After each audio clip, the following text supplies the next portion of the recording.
Okay, Apple one.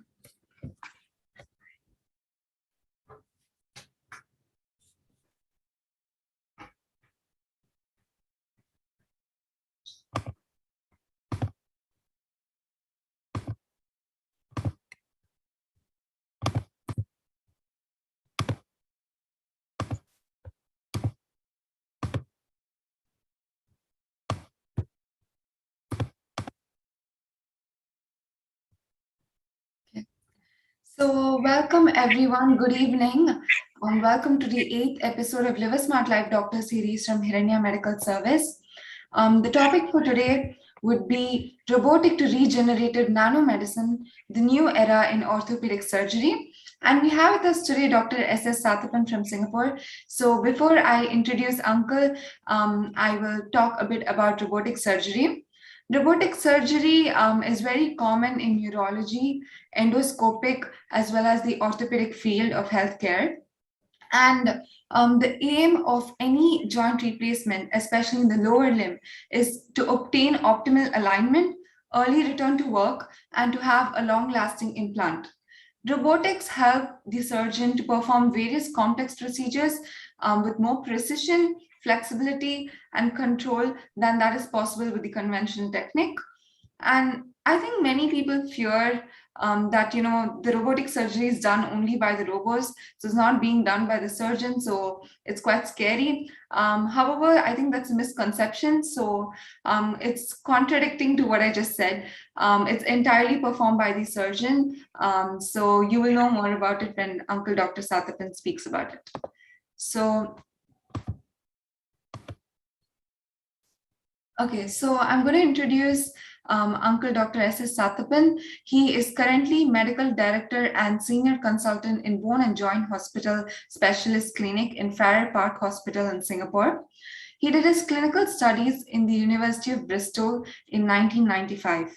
He did his surgical training in Singapore General Hospital, National University Hospital, Alexandra Hospital, Changi General Hospital, and Tan Tock Seng Hospital in Singapore. That's when he did his final special year training.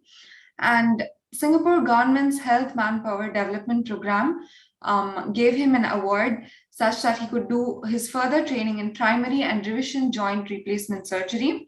He gained extensive experience in minimally invasive and computer-assisted hip and knee surgery. Uncle Dr. S.S. Sathappan also trained in acupuncture as well as is board certified by the Traditional Chinese Medicine College. He assesses patients with chronic musculoskeletal pain and evaluates for any significant pathophysiological conditions that require surgical intervention. He was also an adjunct assistant professor and also clinical tutor in NUS, specialty board member for the chapter of Orthopaedic Surgeons Singapore, clinical research coordinator, ATLS course instructor, and BCLS course instructor. Uncle Dr. S.S. Sathappan has won a lot of awards and scholarships. To name a few, EXSA Superstar Award. He had been awarded the Golden Award since 2005 all the way to 2009. NUS Teaching Excellence Award, NHG Quality Pillar Award, Young Orthopedic Investigator Award, Supple Best Student in Medicine Award. Uncle Dr. S.S. Sathappan has also published various peer-reviewed journals as well as book chapters in several orthopedic textbooks. These are the lists over here. It's not limited to this. He has many more journals and book reviews as well. If you go onto internet, you can find them and it's really interesting.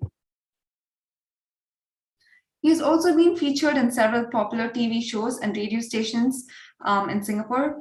For example, the Oli 96.8, Hello Dr. Sugama, Hello Doctor, and his shows are very interesting and he gives a lot of good informative talks. So now I would like to welcome Uncle Dr. S.S. Sathappan to our program. Thank you so much for joining us, Uncle, and spending time with us today. So the floor is yours. Please go ahead. Yeah. Thank you. Yeah. Okay, so let me just get the Google ready.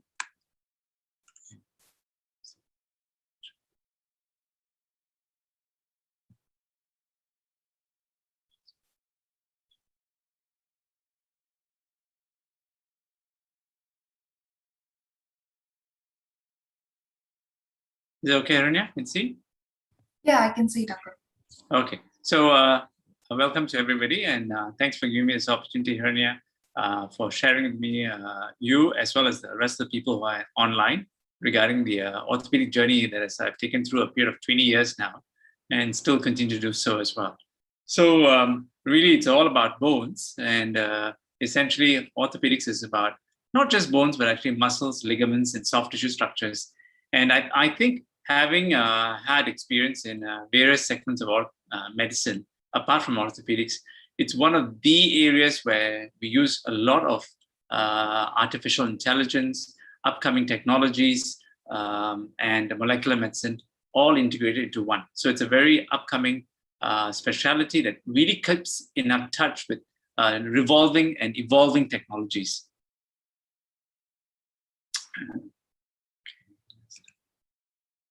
So many would wonder what this slide is. It's actually a molecular network of bone.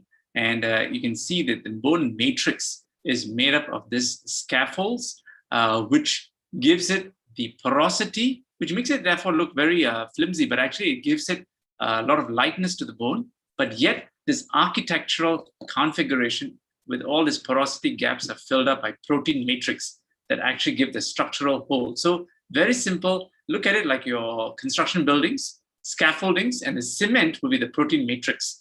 So this gives the bone equivalent living nature to it, strength to it, durability, but yet it's very light material. So this is very important. And of course, bone retains a certain degree of flexibility that is there in kiddies, which of course, when they have injuries, don't easily fracture that much. As opposed to in older individuals, you would have the risk of fracture still there when the porosity nature is weakened, such as in the older individual. So that balance of production, breakdown, and when it's an optimal nature, the likelihood of any fractures is kept to a minimum. So let's get on to the main meat of the topic. And I'm actually going to, as I discussed with Hiranya, to give you a scope. The whole interest was to talk a lot about robotic knee surgery, which is the ultimate, that is the main thing that's talked about a lot in orthopedics, as well as in terms of joint replacement, which is very close to my heart, which is what I do a lot of in my clinical practice. But really, not to bring in the scope into a micro level, I think I need to reach out to the general public. So I'll try and give you a little bit of insight into different elements of orthopedics and as we evolve into robotics towards the last second of the series of the slides. And of course, I'll try my best to keep the time as well. So I think if you look at it on the slides and on this particular intro slide, it's a very interesting structure, which is on the right, which is actually a cartilage. And cartilage is the initial foundation product of any joint structure, may it be the hip joint, the knee joint, elbow joint, in all areas that are in the body, which have joints in it. It has a special property. And you will see that small cellular structure is called chondrocytes. And these are important in actually producing this cushion-like material. The picture below is actually a scope picture of a knee, cartilage, and meniscus. We'll discuss that in a short while later. So really, if you look at joint structures, and I'm going to take a little bit of focus on looking at hip and knee joint, and really you can look at it from outside to in. Orthopedic surgeons are very simple. Unlike cardiologists, we like to try and simplify things as simple as possible and keep it, in terms of looking at segments itself. So in this particular structure, if you look at a hip or a knee, you have skin, muscle. Muscle is the dynamic function that moves your joints itself. A joint capsule, which is ligaments, which are condensed together to give stability. And then in the individual ligament structures are basically that link bone to bone and are very important in areas such as knee. And people who are very big fans of soccer will know the best soccer players usually have an ACL or an anterior cruciate ligament injury. And that can really make it or break it for a soccer player. And of course, bones, the foundations, that actual skeletal anatomy that's given, it also functions beyond just movement in areas such as your chest, in your brain, protective function as well. Cartilage, as I mentioned in my first slide, in my intro slide that you saw, is the foundation of any joint material. It's what orthopedic surgeons will often call the holy grail. Despite 2 decades of research on molecular work, we're still trying to reach equivalent to it. We are getting close to it, but we're still not reached it yet. It's the holy grail in orthopedics, in my opinion.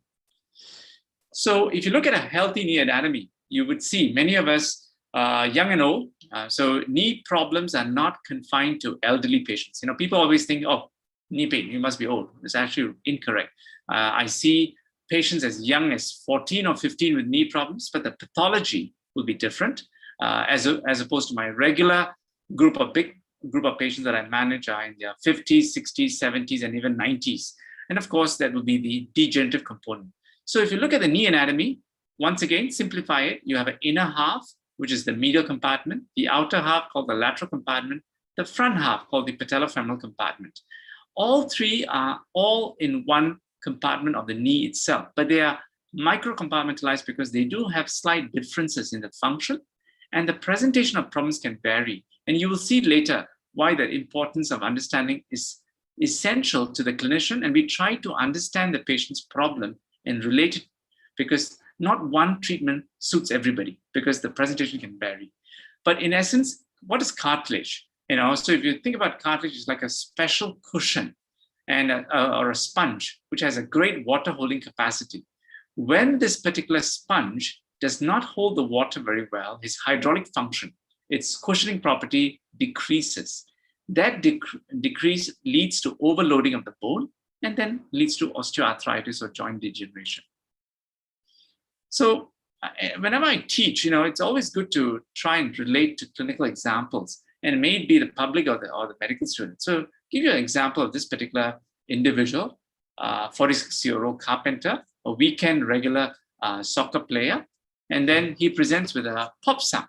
All right, so basically tried to treat himself with rehabilitation therapy. Went to see, in our local Singapore context, would be a TCM doctor. Kind of felt a little bit better. Went back to soccer 2 months later, and the knee locked this time. Locked means kind of got stuck. He was unable to walk. He presented with severe pain, came into the clinic limping, and we said, look here, you most likely had a ligament injury that was the cause of the pop sound. You kind of pushed on with pain management modalities, which can be in the form of Western treatment. And this guy was actually a TCM-based modality, traditional Chinese medicine, and he got better, but the pain got better. The mechanics never changed. So the next time he got involved in a high-velocity trauma, the absence of the ligament facilitated in the next injury, which is a meniscus injury. And that's why the MRI was very informative. So it's important, nowadays in technology is available ever ready. And when I teach students, when I say, how do you diagnose an ACL tear? They say, do an MRI. I said, what happened to your hands? You need to do physical examination, listen to the patient. 80% of the diagnosis is done by history taking, and physical examination is what my professors used to teach me. And I still hold very, very strong belief in it. And I think it really applies because it reduces over-investigation and manages health economics as well. So MRI helps to confirm your diagnosis, helps you with surgical planning. And in this patient, as you can see, the second photograph, it shows some blue material that you see. That's actually a suture material that we used to repair the meniscus that was torn on the first slide that you see above. So that leads on to talking about the knee in the young individual. What kind of problems we see? So you have ligament injuries and meniscal injuries, which I just discussed with you, a case example.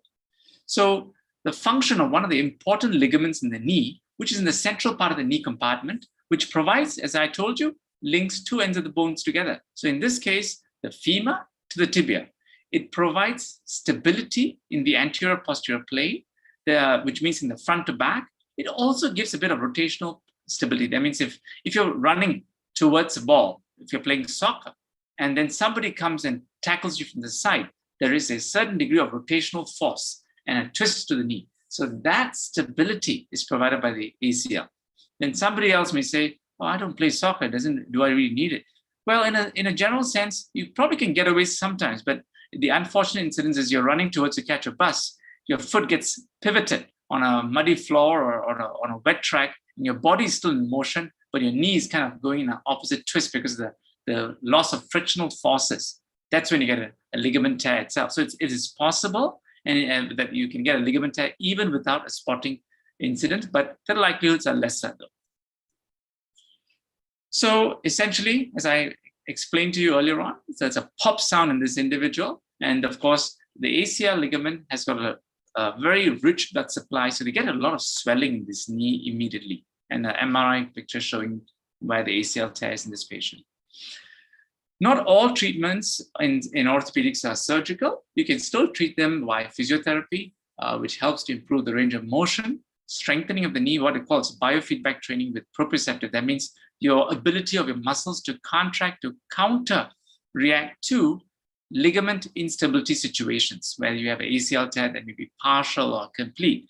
But in some patients, the stability forces and protection provided by the muscles is not sufficient because they're high demand athletes. So in these patients, you have to go the next level, and surgery would usually be, as in any orthopedic surgery, which Hiranya mentioned about, is restoration of joint anatomy, stability, and getting the person back to functionality. So in this individual, of a sporty nature would be back to sports. I've even operated on, sometime back in the past, ACL tear that I managed for a construction supervisor. And we talked a lot about surgery and non-surgery. He incurred that in a veteran soccer match. So he told me, I'll give up soccer. I won't play anymore. So I said, fine, it's your call. So we managed him with physio, did very well.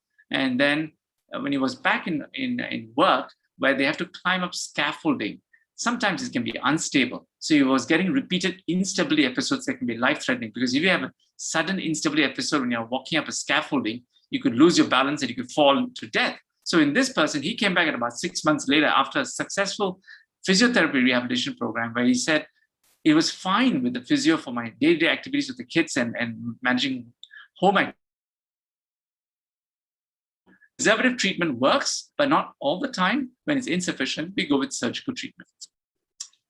So in the cartilage, where the meniscal tear, and you can see this is a picture showing the meniscus. On this particular side, the lateral meniscus, which is a very C-shaped structure, very more circular shape, will be your medial meniscus.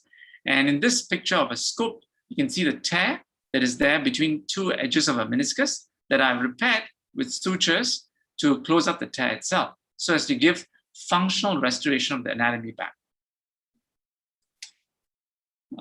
Not sure whether we can take a survey, but just to, in terms of many of you would actually have an experience with relatives or in yourself, if you're on the particular group where you've had joint problems, you would get swollen, creaky joints, pain with walking up and down stairs, and sometimes difficulty in doing long distance walks, especially going on holidays. And of course, holidays right now is all indoor, but hoping the COVID settles and we can start traveling more in the future. But even with this, I see patients who have been predominantly work-based, with a lot of working from home, getting a lot of joint pain because they're sitting for a long time. So you can still get joint pain even with, altered lifestyle at this point in time. So this picture, we talked a lot about schematics and picture diagrams just now. So this is actually taken quite a few years ago when I was teaching in the lab, medical students on anatomy. And it's probably about almost 20 years old, this photograph. So this actually shows a cadaveric picture of a knee cartilage, very good intact ligaments that we talked about, shining cartilage, the shock absorber function serving by this healthy looking cartilage. And we take an X-ray, this is what we're seeing, the femur, the tibia. Of course, the ligaments would not be visualized unless you do things like MRI. And this is the picture that I showed you in the beginning, cartilage in my first intro slide. And where the chondrocytes start to dissipate in an older patient, you see a lot of changes where you got to search for the chondrocytes. So this is in an area where the sponge has lost the ability to hold water, and therefore is a poor functioning cushion.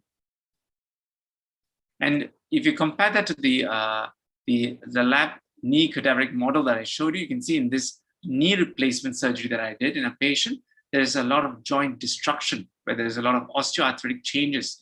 So joint in Latin would be arth, and itis is inflammation. There's a lot of destruction of the cartilage. Ligaments are barely visible, and you will find that most of the cartilage surfaces are all degenerate and eburnated.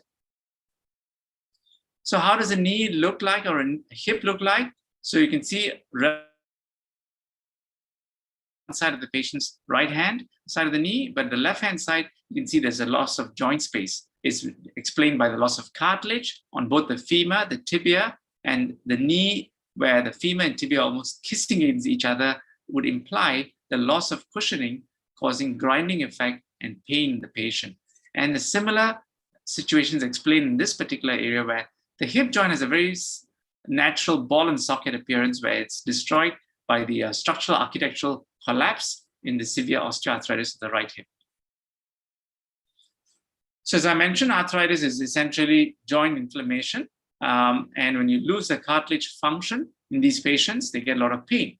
There is, in some patients, they get a lot of inflammation of the synovium and a lining of the knee. That is more to do with a condition called inflammatory arthritis. So I've introduced you two terms. One is osteoarthritis, which is degeneration, and inflammatory arthritis, where there is a body's own reaction of excessive synovial material.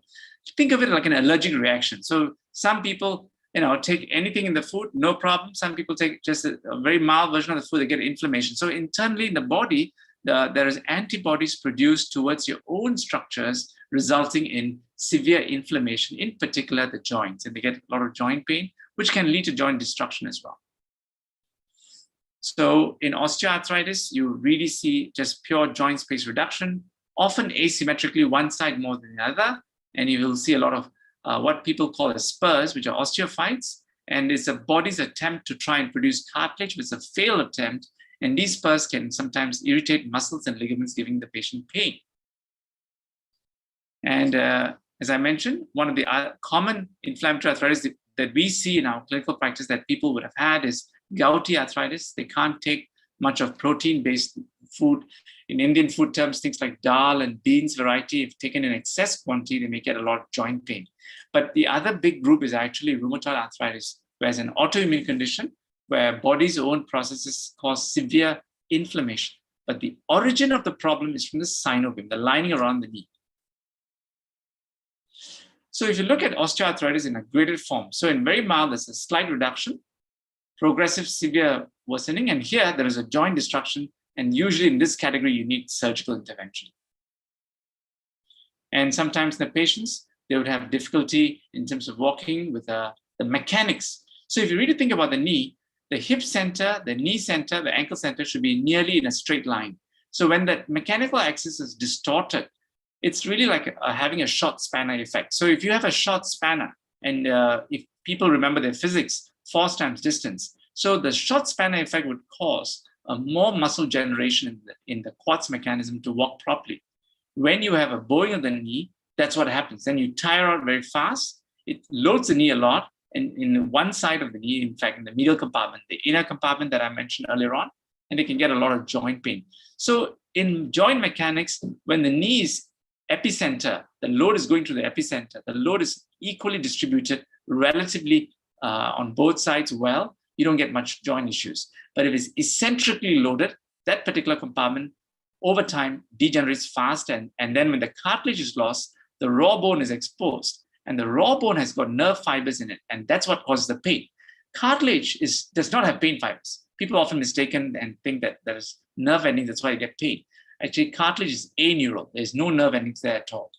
So, and in patients, as the disease progresses, they have the need for walking aids, they have difficulties, and this patient, you can see, is resorting to use wheelchair for long distance, and short distance, he tries to get about with a walking aid. And of course, over time, there's restriction of social activities. So the so-called bow-legged actually is in medical terms called genu varus, where the mechanical axis is distorted. There is formation of bone cysts, loss of joint space. And when the bone is pounded upon, in X-rays, we look for things called bone sclerosis or subchondral sclerosis. It all adds on to features of increasing joint severity. So really about understanding knee arthritis, it's a term that people often go to the clinician and say, I want a cure for it. I want one tablet that makes me better. There isn't such one, all right? If I had, I think I won't be here. We'll all be very well off on that particular part. It's difficult to do that. And I think I try to get the patients and understanding and empowering them with the knowledge. It's about disease containment. So you got knee osteoarthritis in genetic terms and in age terms. If all of us live long enough, you would get it. It's just a matter of time. So the fact that some patients get it at the age of 90 and some patients get it at the age of 60 is due to various multifactorial issues. So simple terms, the heavier you are, you're going to move that level of occurrence much earlier. If you have a poor lifestyle, increased amount of smoking, nicotine, so that's going to push that lever to the left as well. If you have essentially good genes, that means your parents did not have osteoarthritis till much later in the life, the likelihood of you getting osteoarthritis is going to be lesser. If you had multiple knee injuries accrued in your younger days from sports, etc., then the likelihood of you presenting with what is called post-traumatic osteoarthritis is going to be far higher. And so you may get it at about 50, 60. So really, it's like a Venn diagram. So it's about healthy lifestyle, genetics, and how you take care of the knee. So when it's all in a nice balance, you remain in that center, ideal kind of situation. When you move that Venn diagram around to one, you start to enter out, you start to have increased likelihood of osteoarthritis. So trying to manage this, of course, things like exercise, maintains the joint range of motion. It's all about disease containment. You have the problem. It doesn't mean you straight away need surgery. Doesn't mean you straight away need to start taking lots of painful medication, reducing your weight, exercising, getting the muscle strong, keep building up the endurance actually makes a big difference in these patients. And even if they have to go for surgery, they have better results eventually. So it's a very important starting point. So anti-inflammatories, so medications that reduce the pain, help. People often ask me, should I apply heat or cold? So I think essentially when you have an acute painful attack, the logic is to use cold therapy. So you need to reduce inflammation. Inflammation is about rubor. In Latin, rubor means heat. It's a warmth. So you want to counter it with anti-inflammatory effect, whether it's a medication or cold pack therapy. Now, in the later setting, a lot of people will get some stiffness. Stiffness is due to the lack of the plasticity, the elasticity of the soft tissue structures of the muscles and ligaments. Unfortunately, that happens as part of osteoarthritis as well in the mid to late stages. So when they get much better with the pain, but when they wake up in the morning, they find it's difficult to get the joint going, light or warm water compress actually helps, but not in the painful phase. If you do that in the painful phase, you may feel better for that moment, but after 6 to 12 hours later, the inflammation will be even worse. So it's always reserved for a more chronic setting. In the acute setting, it's always cold pack.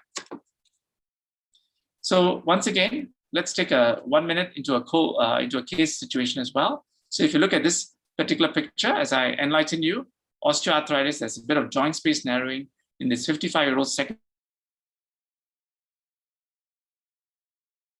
Her passion is dancing. She's unable to continue to walk more than 40 minutes. People talk about steps, but we orthopedics like to talk about duration and stiffness and occasional swelling. So does she need surgery straight away? I think it's not always the situation. And it's like a simple analogy. Your door is a bit creaky, but the door still looks good.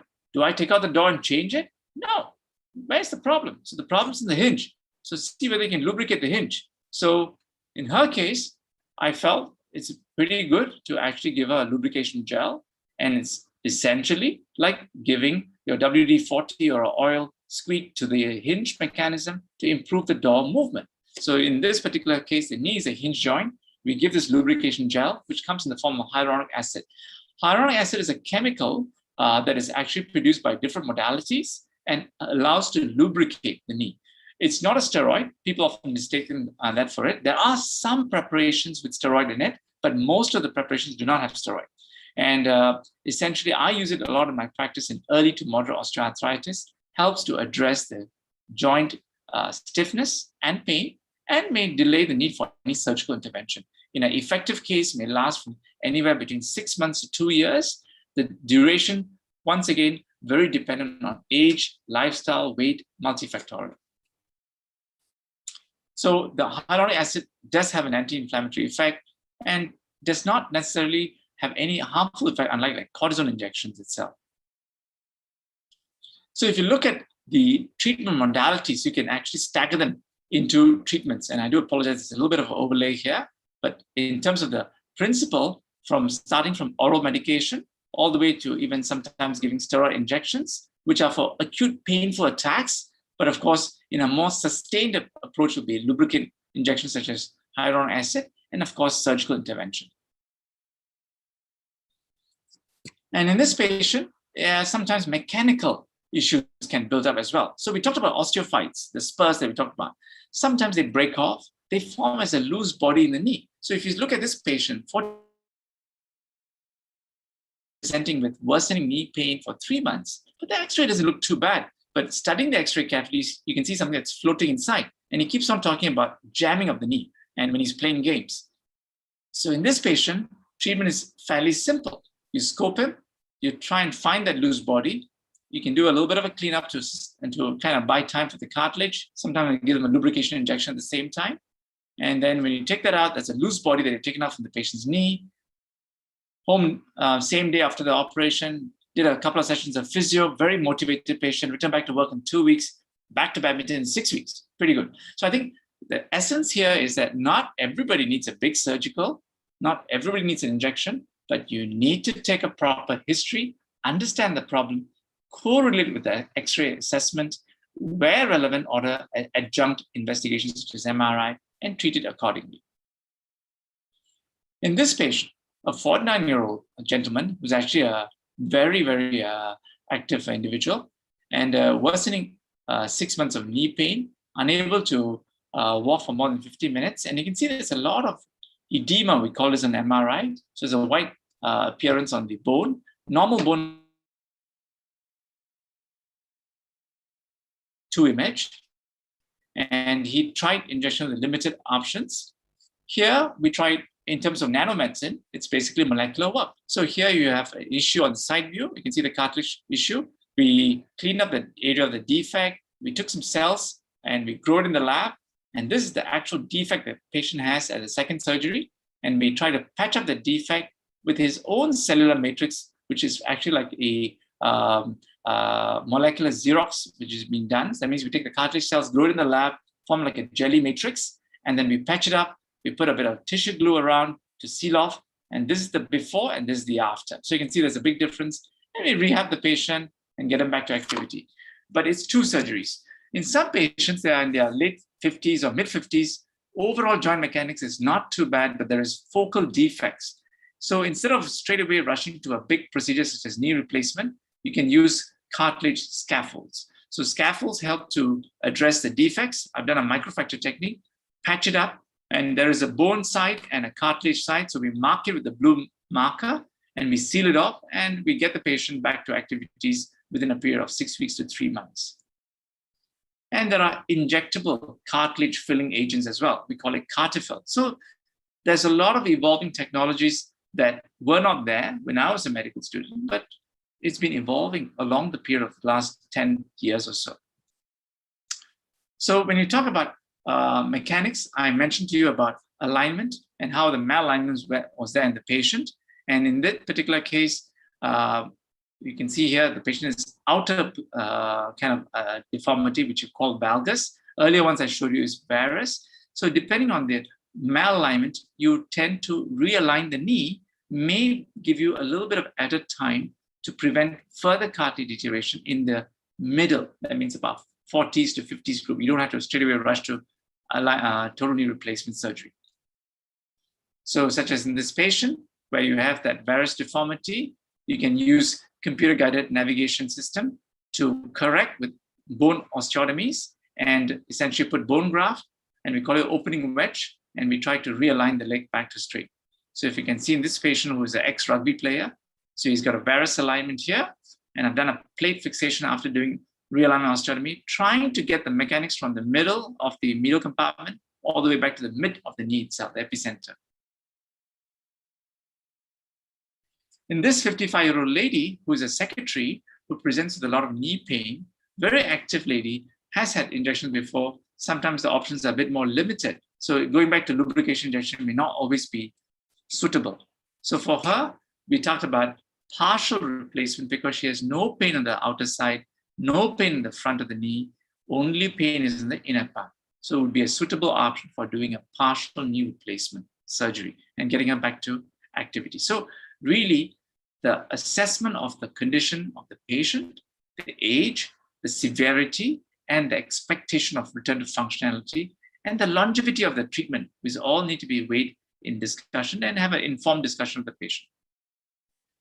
Now, When you do that, can you get that better? Yes, that's why we talk about robotics. So there's a lot of talk about robotics where we do it now for hip replacement and knee replacement. I've talked a lot about alignment. Now, alignment is really, if you take it from a simple navigation principle. So we use global positioning systems. We have GPS. We use it for driving. The pilots use it for flying. So it's evolving technology. So in the past, there was no such thing as GPS. So it's the ability, the skill set of the pilot, but where technology is there to enhance that process, we should use it.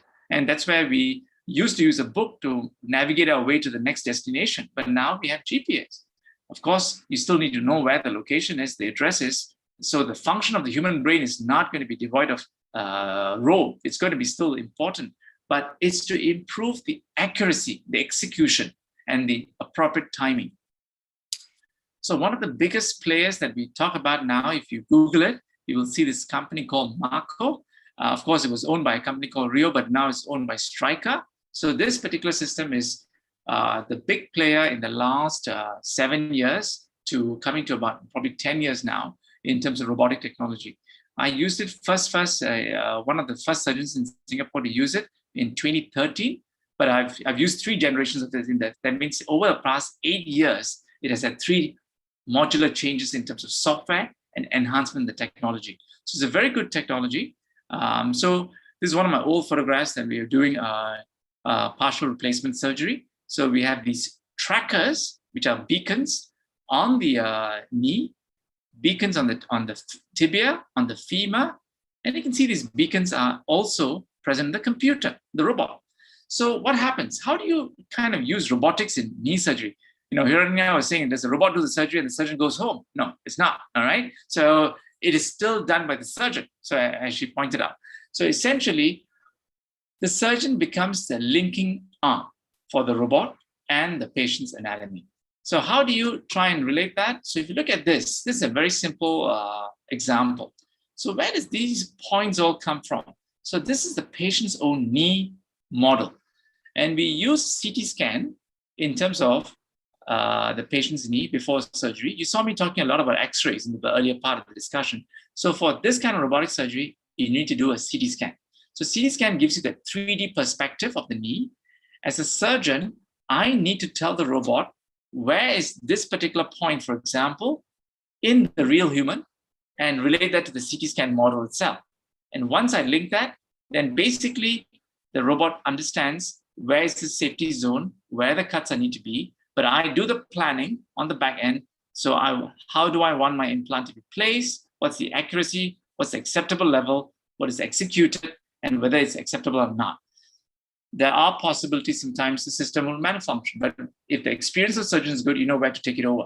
But the occurrence of that is usually about 0.5 to 1%. So very occasional occurrence, but fortunately it's getting lesser and lesser now, a lot of check and balances in the system.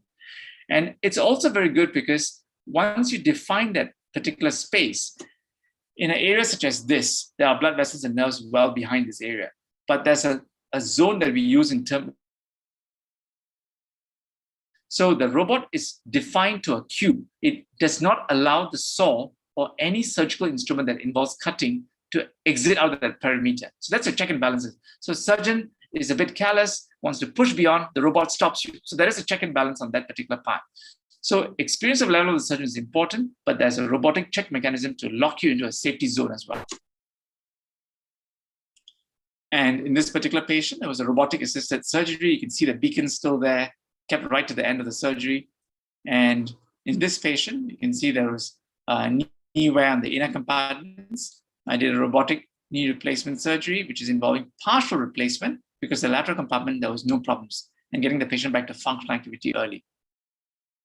And in some cases, you can do selective replacement. You don't have to replace the entire knee. So in this patient, I've replaced the inner compartment and the front, but I did not touch the lateral compartment. So selective replacement is possible in such scenarios as well. So in some patients, we do a full knee replacement, where you can see the earlier slide of this lady with bilateral varus. We straighten her up, restore the joint mechanics, get her back to more normal anatomy so that she can get back to functional activities early with good outcome. And in terms of total knee replacement surgery, the principle is very similar to partial replacement. So where there is degeneration, you're replacing the entire surface. And now, moving from regular conventional, I do it a lot of the time computer guided, but there's also robotic knee replacement surgery now available in the last 2 to 3 years that we've been using it quite regularly. So in terms of computer mechanics, so we use computer guide systems where it tells us in real terms where the mechanics are. Beg your pardon. So essentially, restoration of the mechanical axis, that line that you can see, and trying to get that curve as near normal to normal anatomy as possible to recreate what we call. And it's possible by not having to open up the knee very big. So minimally invasive surgical techniques are possible because your robot or the computer becomes your additional eye to actually do the surgery with a smaller incision. So people often ask me, is this possible after knee replacement? Can I do my kneeling for prayers, whether it's a Muslim prayer, a Japanese prayer, a Hindu prayer, or sit in a Japanese restaurant? Well, in some cases, yes. So you can get that when the mechanics meets the functionality, patient with good ligaments, good muscle strength, they can still do such movements of the knee.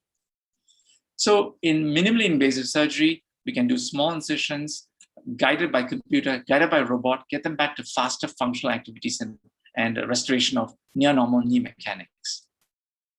And in this patient, who's a very active individual, you can see that post-surgical, you can actually get back to near full flexion where you can bring the heel almost close to his butt level itself. And there's a lot of talk about 3D printing that we all know that 3D printing is the next big thing that is very popular as well. So in some patients' knee designs, it can be difficult because they have abnormal architecture. Implants may be there that from previous trauma, accident, that may be a problem to current surgical techniques. And their knee modeling may be a bit odd because a lot of the implants that we use are based on human populations. And we try to kind of fit that particular size closest to that patient's knee.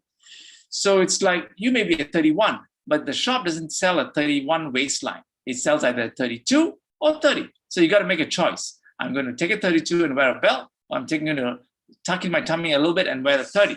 So in that kind of situation, can we get a customized fit? And that's where patient-specific implants come in. So I think I'm a strong believer in very small patient knee models. It actually is very useful. And in patients with previous trauma, with abnormal knee designs of the anatomy, so you may need to have 3D printing. So you can do that 3D printing, which is customized, and it's basically the time when I want to address patients with special anatomy requirements. And it came out in the paper. This article is one of the first times we used it in 2014, and we were one of the first to use it in Asia Pacific. So in this 60-year-old lady with knee osteoarthritis, you can see that essentially she has got a fair amount of inner compartment wear and pain in the knee. So we did the 3D printing, prepare all the implants that you will need for models. So it comes in what is called as like a pizza box, all ready for her. So these are all the 3D blocks that we use for the purpose of surgery, and the 3D implanted implants, such as for her, specifically fits her beautifully onto the femur and the tibia, designed for her size itself.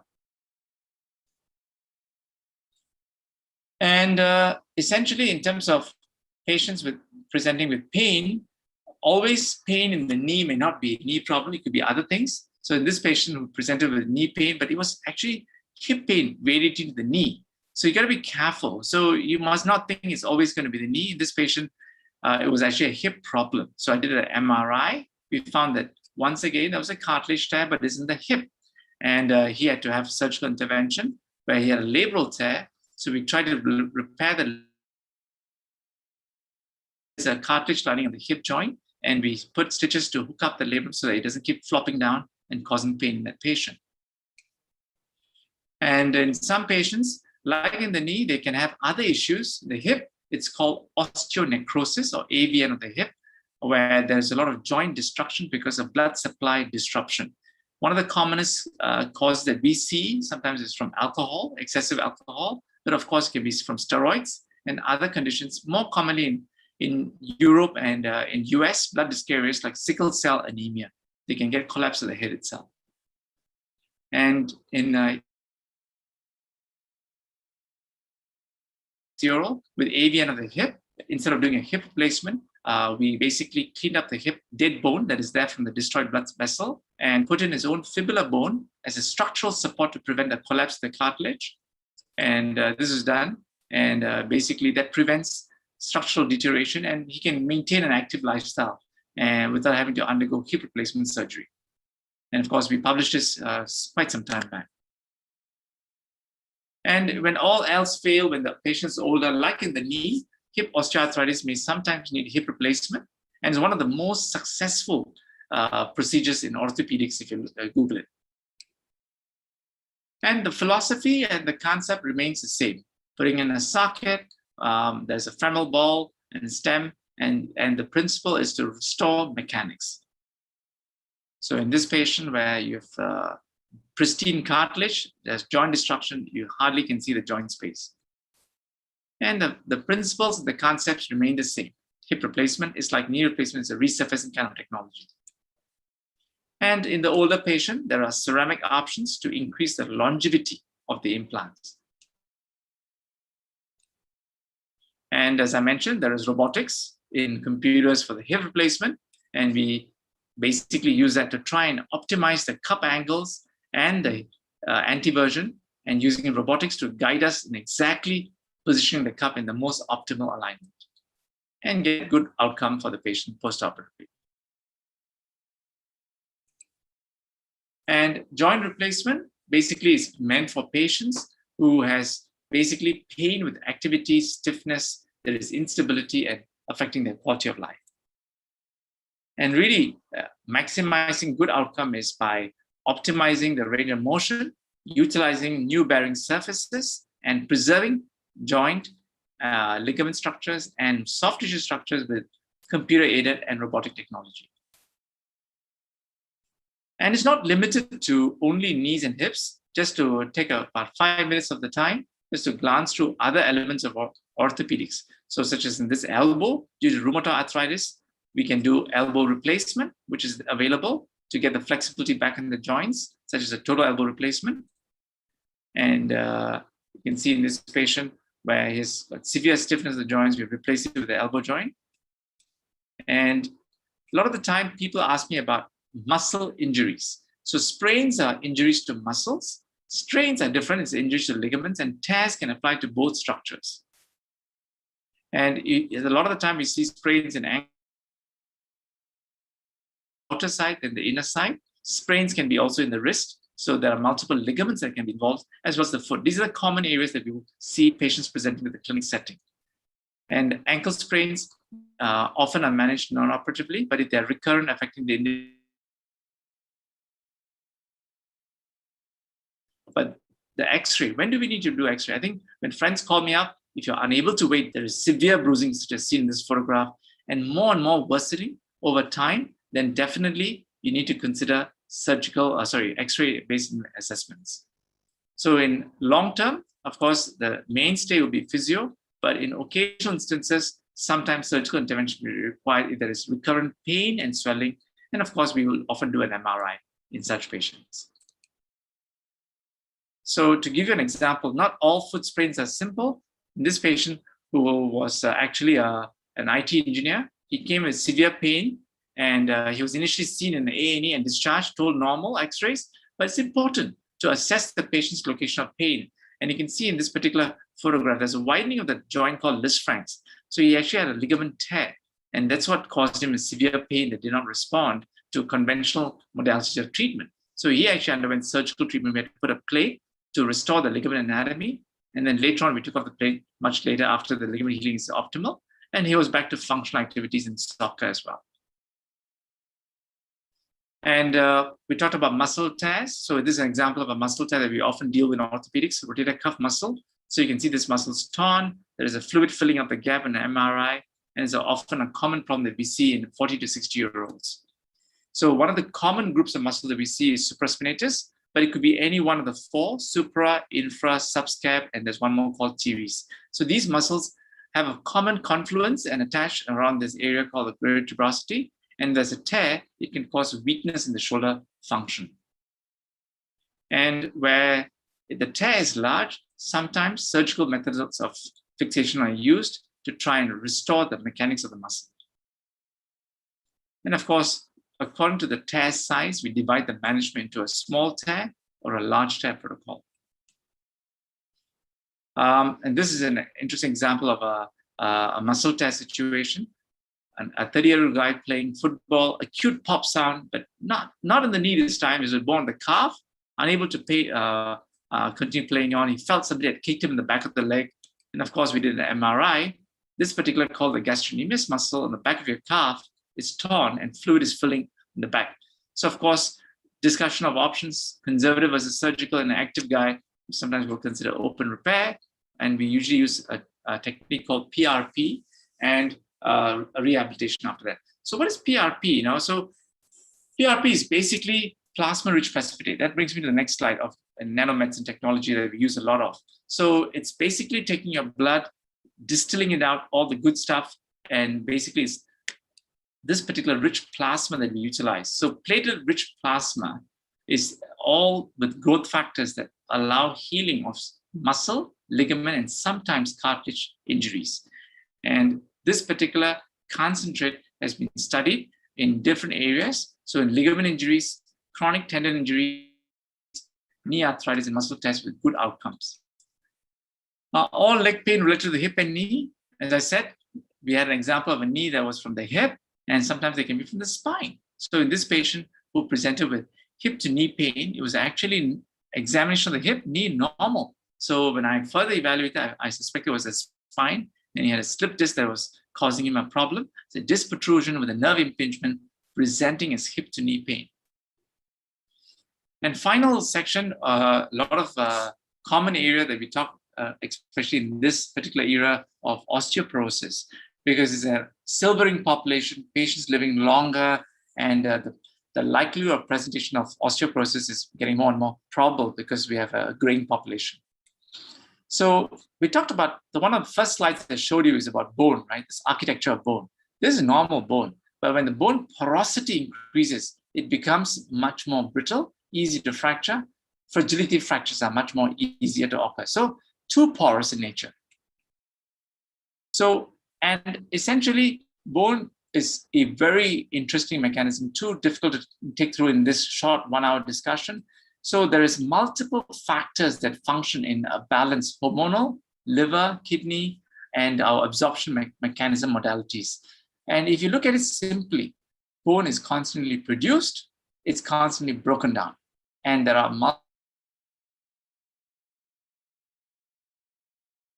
When the balance is turned in the favor against it, then that's a problem. Then you get bone loss. When excessive is also not good. You get very hard, brittle bone as well. So that balance is very, very important. So in osteoporosis, it's really to the left. There is excessive destruction rather than production. So bone becomes more porous in nature. So an example, 50-year-old Chinese lady who had a fall, slip and fall. And essentially with that fall, she had a very bad fracture of the wrist itself. So essentially, we call that fragility fracture. And in that particular issue is from osteoporosis. So it's a condition where if you're just walking, you lose your balance, you break your fall with your hand, you don't expect to have a wrist fracture. And if that happens, that's a big concern that you may have osteoporosis. The commonest things that get injured are the wrist, the spine, and the hip, the three main common areas. And usually we'll do a bone mineral density to assess the quality of your bone and assess the likelihood of a future fracture as well.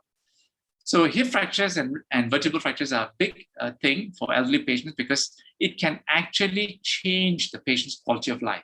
So once you have a hip or vertebral fracture, in some instances, they become so dependent on walking aids or wheelchair that their whole quality of life changes. So when we incur that, we want to aggressively treat that particular problem with appropriate intervention, and if possible, prevent a future event. Because every repeated event increases the likelihood that the patient will become more immobile.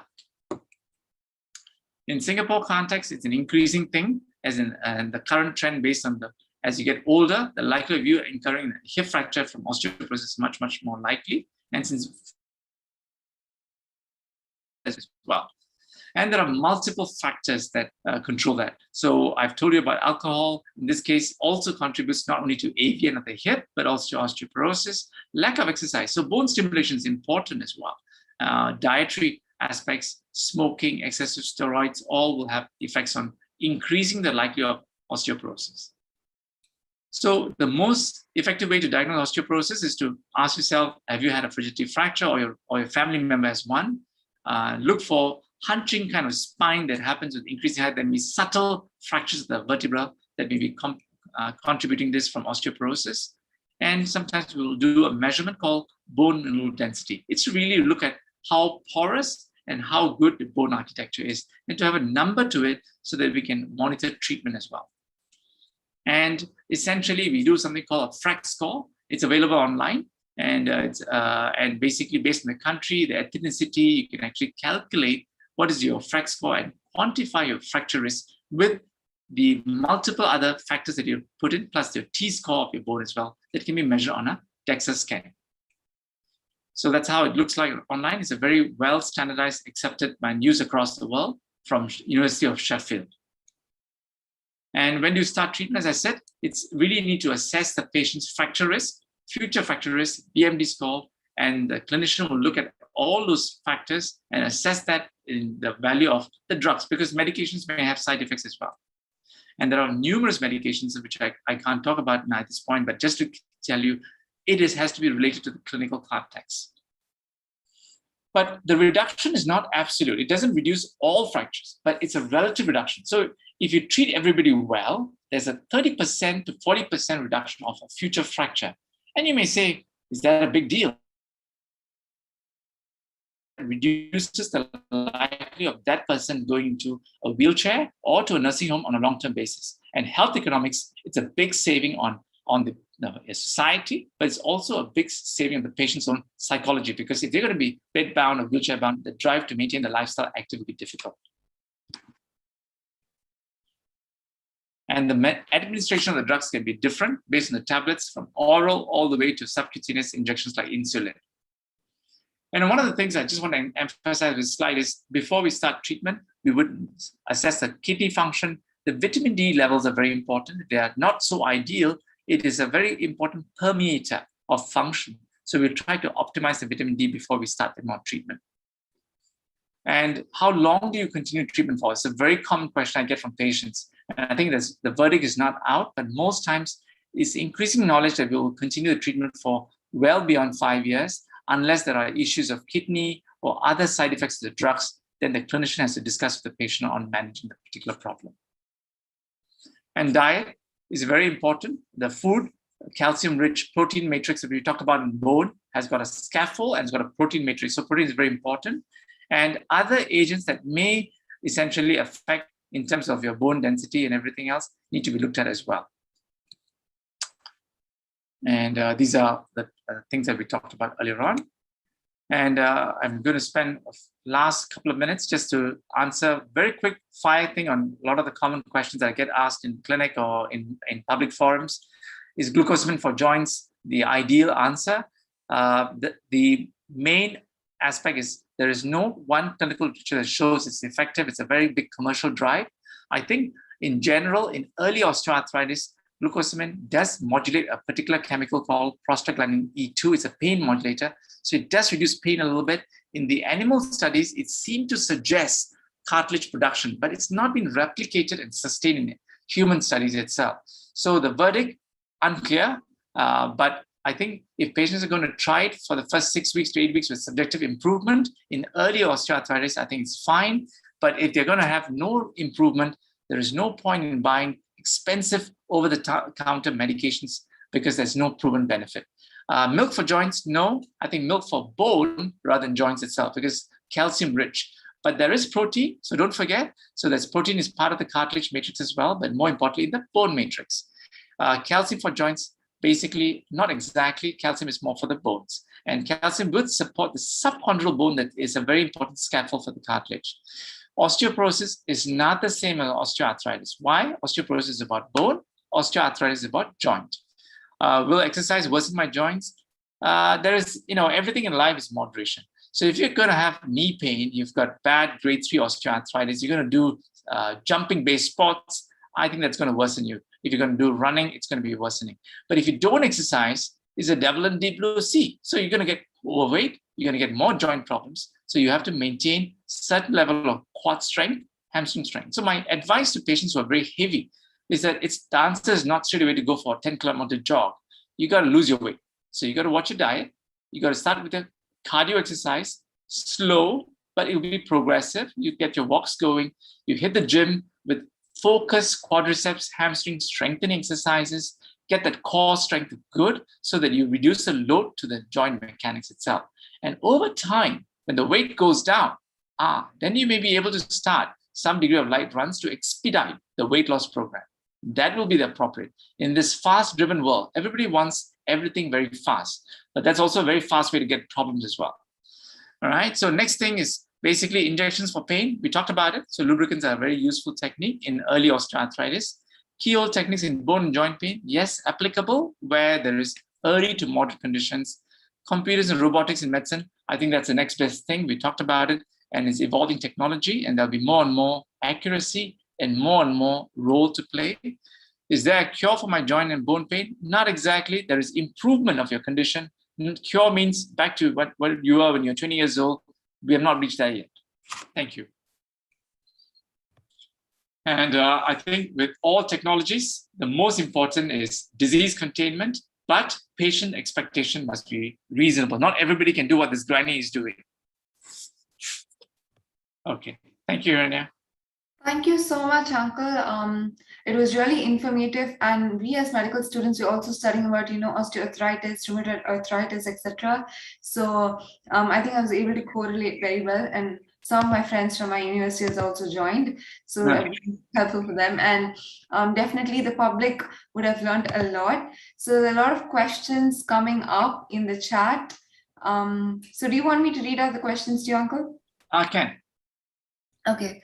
So the first question is, my daughter suffers from temporomandibular joint disorder.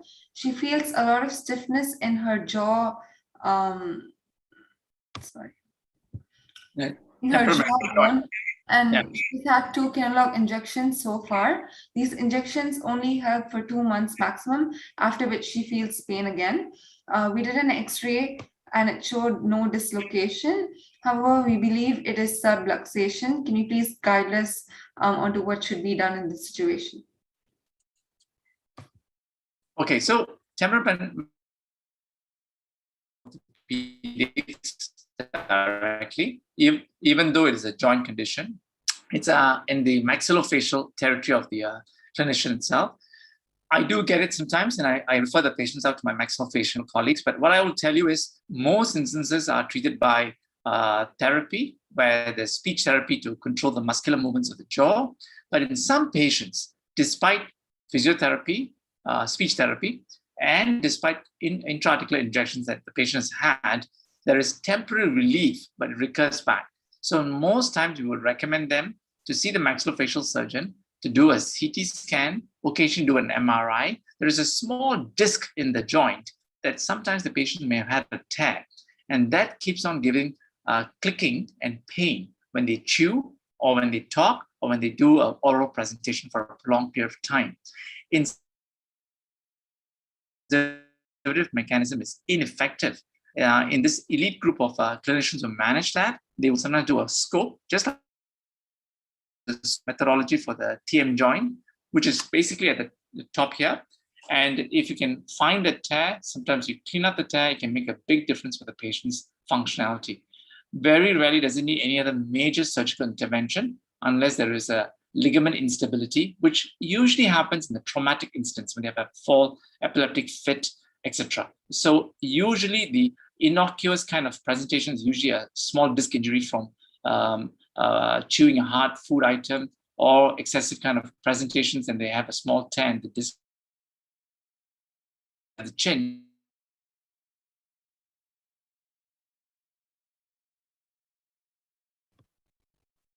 Uncle, I think you got cut towards the end. Oh, okay. Which part did you not hear? Just the last line.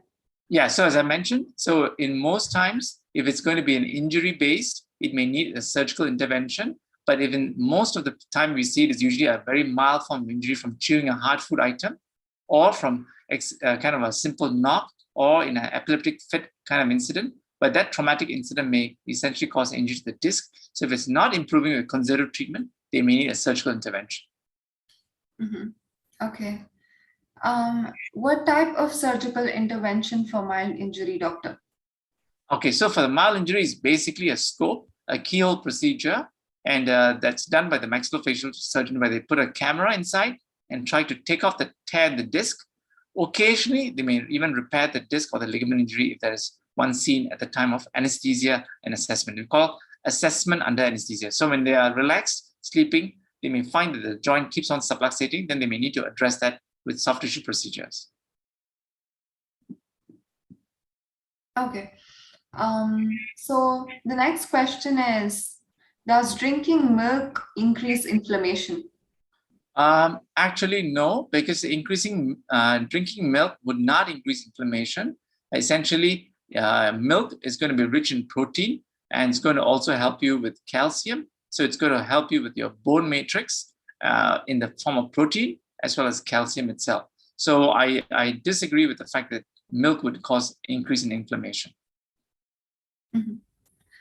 Okay, uncle. The next question here is, I have osteoporosis for a long time, taking alendronate with calcium and vitamin D supplements for over 10 years with very little improvement in DXA scan. Lately, I'm having serious lower back pain. Is this related to osteoporosis, and what are the solutions available?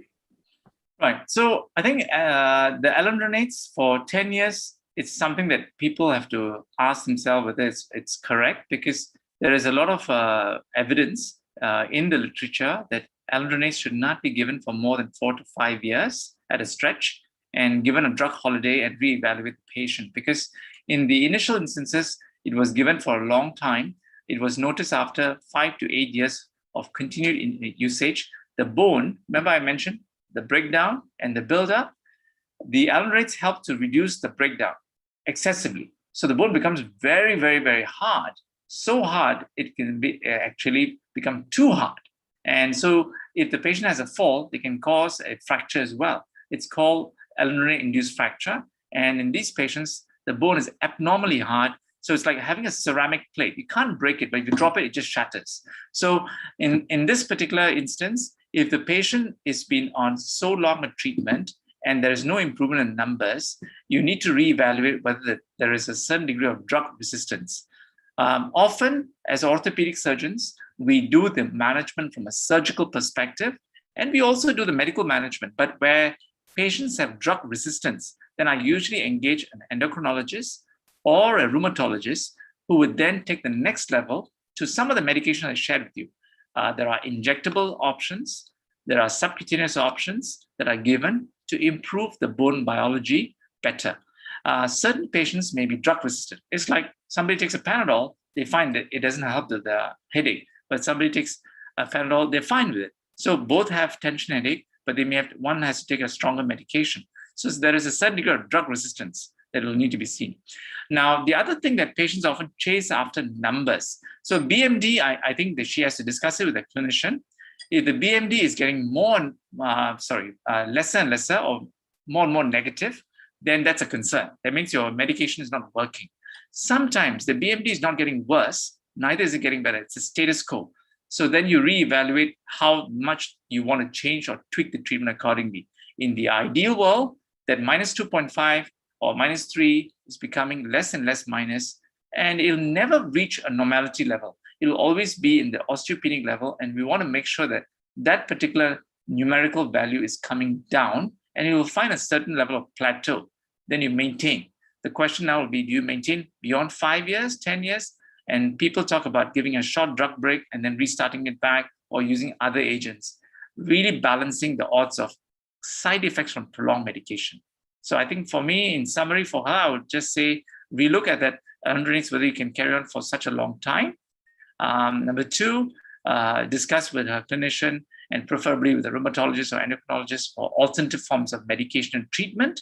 Number three, reevaluate the spine because there may be subtle fractures that you may be having that's causing the back pain, or it could be purely non-bone related. It could be degenerative disc disease. So getting an X-ray done will be good. If the X-ray shows a lot of kyphosis in the spine, that means she's getting subtle fractures. That means all the alunate is not helping her at all. But if the spine looks otherwise non-kyphotic, there is more degeneration. Her back pain has nothing to do with osteoporosis. It's more of degenerative spine. Okay, Uncle. And he also says that he had a break of 1 year after 5 years, and then continued later. So in case you want to add something. Sorry, I didn't get the part. So he had a break of 1 year after 5 okay. years, and then it continued later once again. Yes. So I think if they are going to maintain on the alunonates, make sure that if essentially the numbers are not improving, they want to relook at the vitamin D levels. That's one of the other things that people often find. If the vitamin D is very suboptimal, then your alunate is not going to work effectively either. And at the same time, there may be a certain degree of drug resistance as well. So changing the drug may not be a bad thing sometimes. But look at the number. Is the number getting worse and worse, or is it actually status quo? So you may have already reached a certain level of osteopenic range. From osteoporotic, he became osteopenic. But patient may be expecting it to normalize. It will not usually normalize. It will get better, but always hovers around that range. Okay. Yes, Uncle. And going back, a follow-up question to the daughter who had TMJ joint problem. To follow up, do you believe hyaluronic injections would work after steroids, and how many and how often can it be taken? Okay, that's going to be a little bit tough. So hyaluronic injections are mainly given in the knee joint and sometimes an extended indication in the shoulder. I'm not familiar whether that you can give that in the TM joint. I would leave that to the expertise of a maxillofacial surgeon and the expertise of literature that supports that. To my knowledge, it is not something that we give in the TM joint, but I could be mistaken because it's not my specialty on that part. Okay, Uncle. The next question here, does taking calcium supplements help in women over 50, and what is the dosage, 500 or 1000 milligram? Right. So essentially, calcium is very important in terms of ideal age by which you reach your peak bone mass. Actually, so it still makes a difference if you're going to be calcium deficient diet beyond that age, where your peak bone mass will still be lesser. So if you start good, it's going to be better. But if you can't, at least maintain a certain level of calcium intake.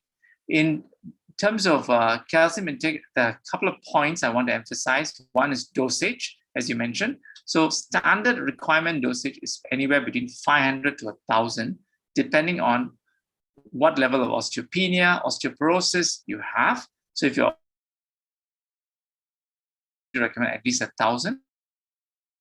Good bone mass, BMD is normal, you just want to reduce the likelihood of going to osteoporosis in the future.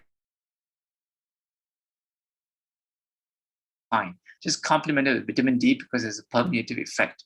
The downside, now a lot of people talk about calcium scores now. So calcium scores are looking at your overall heart risk profile. So you've got to be a bit careful. If you have a very, very strong family history of heart disease, meaning father, mother, brothers, sisters who had AMI, myocardial infarctions, heart attacks at a very young age, there is a probability your calcium score is high. So if you're going to start taking a lot of calcium supplements, it would not be a bad thing at some point to just consult a cardiologist to do a calcium score, 15-minute scan, and they will tell you if your calcium score is good or not.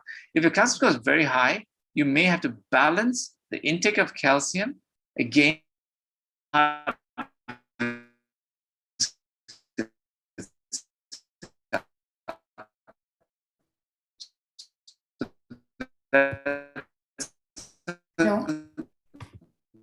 That's a tough one. So that has to be something that a rheumatologist follows some degree of. More big difference is the vitamin D. So vitamin D and the orthopedic perspective is good for the heart and the bone. There's no debate on that. But the calcium, you've got to be a little bit careful. Now, if there is a requirement, then one of the things that people talk about is taking milk calcium.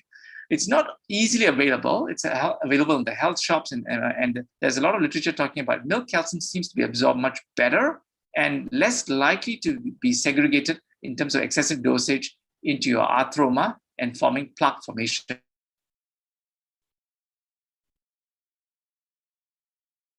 So that's a consideration. In case your levels of calcium score in the heart score is actually high, you may want to consider getting milk calcium in the situation that you have osteoporosis or osteopenia for that matter. Okay, yes, uncle. I have a follow-up question from the daughter with TM joint problem. If the TM joint is subluxating, do you think a reduction or manual maneuver of the joint would help? So the therapists sometimes do it, but in terms of the maxillofacial surgeons, they will assess it under manipulation of anesthesia and occasionally relocating it back a little bit better because they can find that subluxation, and they may give a mouth guard. It's like a special kind of a device they wear and to prevent the joint from subluxating for a period of 4 to 6 weeks. So these are sometimes considered. Okay.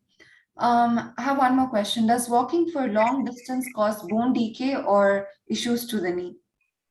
Not really, as I mentioned earlier on, in moderation. So prolonged distances where your muscle strength are good, your ligaments are good, and your weight balance is good, maintaining that long distance walk progressively will maintain your suppleness in the joint, be a good cardio workout, and give you good muscle endurance as well.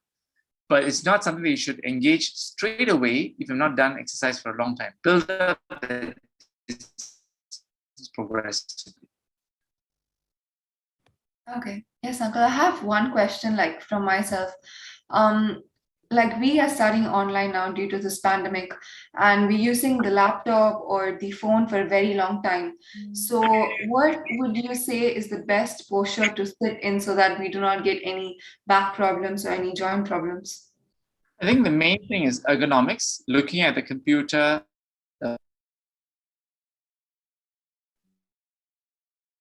back. You need to ensure that you're not keeping optimally. And at the same time, keeping a little bit, if you're doing a lot of online work, giving that discipline of 45 minutes, get up from the workstation, and then come back and sit down. Let that muscles reset a little bit. Otherwise, prolonged period, the muscles fatigue, the disc pressures goes up, then you end up with disc bulges and protrusions, and then you may drop your handphone, you go down to pick it up, there's an immediate kind of disc injury, and then you get acute back strains. This is how the whole things trigger. It's a buildup of micro injuries along the period of time. Right. Okay. Thank you so much, Uncle. So those are the questions that I have so far. And I think you clarified everyone's question very well. The details were really good. Yeah, I have a question here. Yes. See, I used to walk daily, at least for 1 hour. And is it okay? At times now I get pain in my feet after that. So yeah, what is the reason for that? Still, can I continue walking, or how is it? At times I even walk for 10 kilometers a day. Yeah, so the pain is where? Is it more in the knee or is it more in the muscles? That's the important question. No, not in the knee. When we were on the foot, Can you hear me?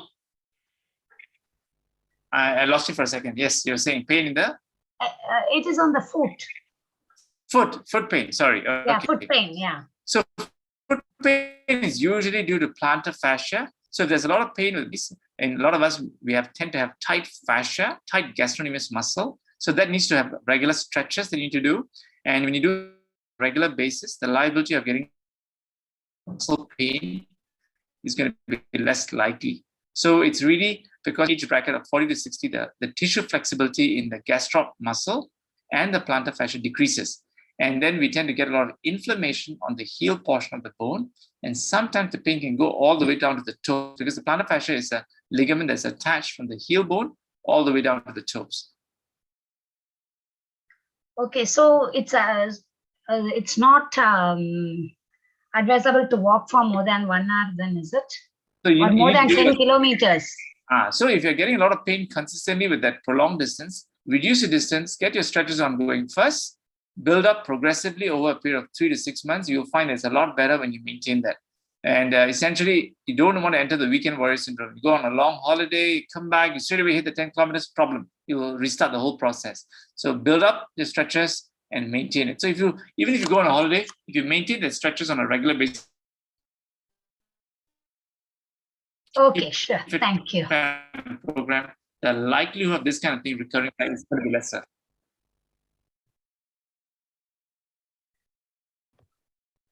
Yes, Uncle. I have one more question here.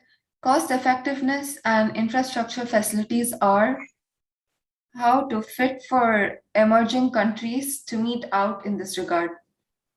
It was a bit broken up, Hiranya. So is that? Yeah, I'm not quite sure. Uncle Ram, do you want to unmute yourself and ask? Yeah, I'm outside. Is it okay? Yeah, no problem. Yeah. Good evening, doctor. It's really wonderful to listen to you.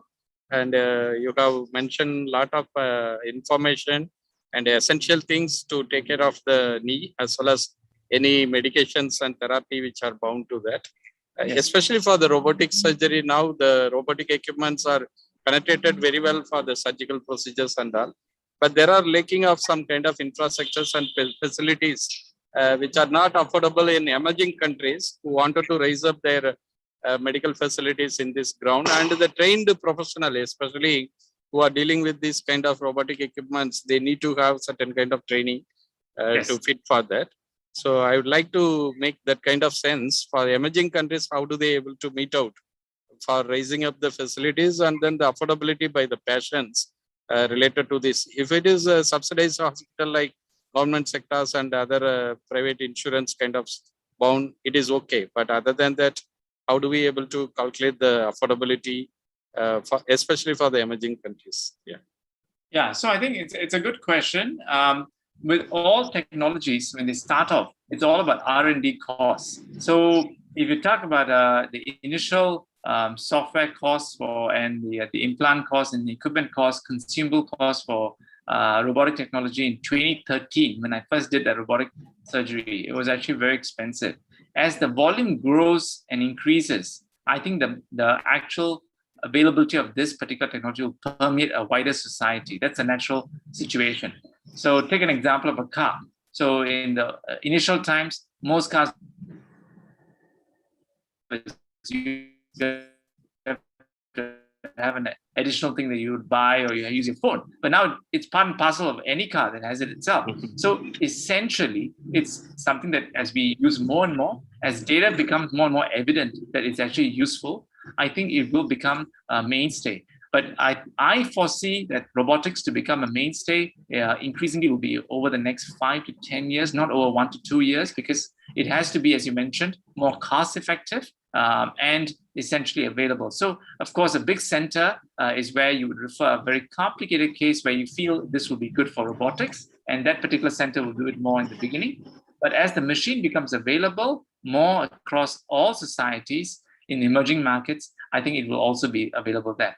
So in an institution that does more joints, they may have 2 units, but in a center where they do lesser, maybe only 1 unit. So you can, and I think that when the cost goes down, it will be affordable. And from a holistic sense, I don't think all knee replacements or hip replacements need robotics. That's my honest answer. So I think robotics are an adjuvant to your treatment. It is going to add some value. And I think eventually it will come better and better software that maybe there is going to be increasing role of it. At this particular time, I've been using technology and joint replacement for almost 20 years now. And I can tell you that at the end of the day, the surgeon first principles never change. So that is still the same. That principles and philosophy of a knee replacement or hip replacement is still the same. And if you have good experience, you can still do it without that technology. But it's an adjunct to improve your outcome in a more difficult case.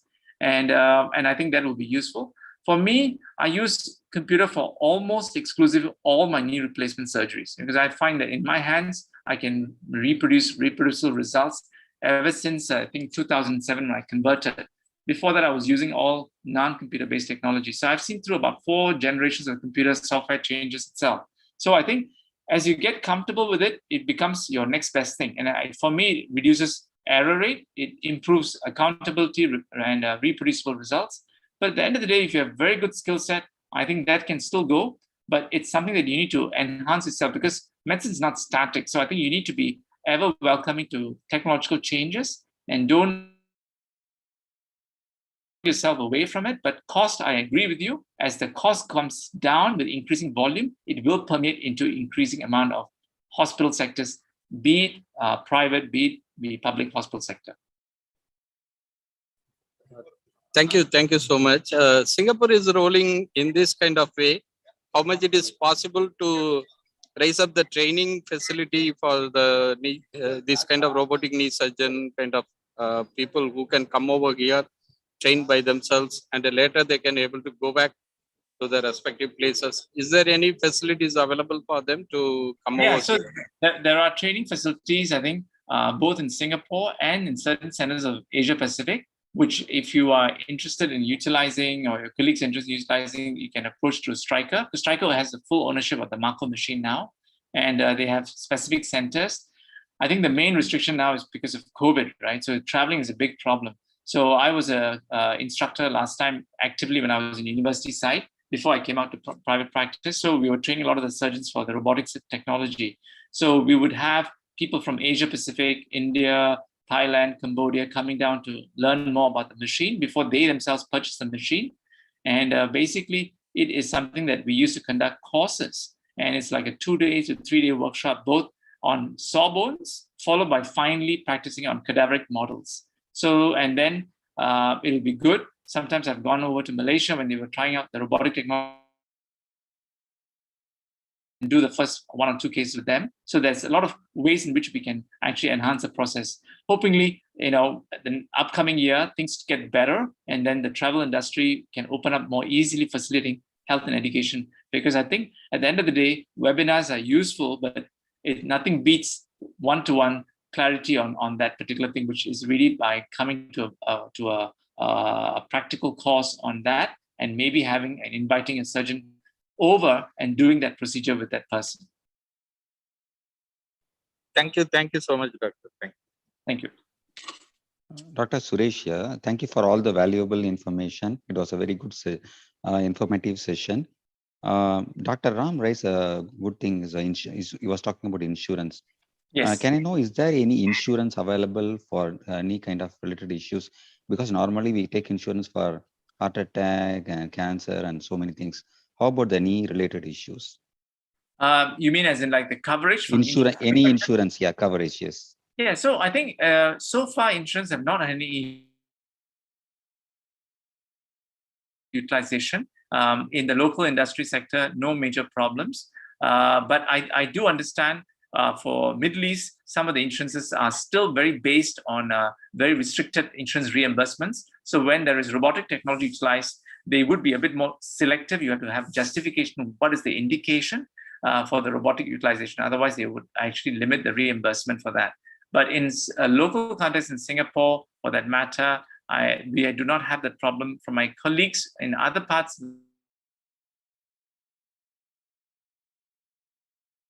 and Australia, insurance industry reimbursing. For computer-guided surgery, no issues. Robotic surgery, also no issues. Except in Middle East, I do have some of them covered completely from the robotic perspective of it. Thank you, Doctor.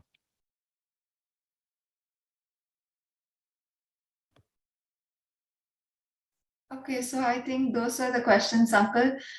Thank you so much. It was very informative. And even the slides, you had put in a lot of effort making the slides with a lot of photos and, good cases and answering everyone's questions. Thank you so much for your time today, Uncle. Thank you very much. So, yes, this would be the last episode of Live a Smart Life Doctor series. And thank you so much to each and everyone who joined today and has been joining for so many episodes. I hope all of these episodes were really helpful. All of the recordings are there in my YouTube channel, so you can always go and rewatch them in case you want to or you missed it. Once again, thank you so much to everyone who joined today, and I hope you all enjoyed the session and gained a lot of knowledge. Thank you.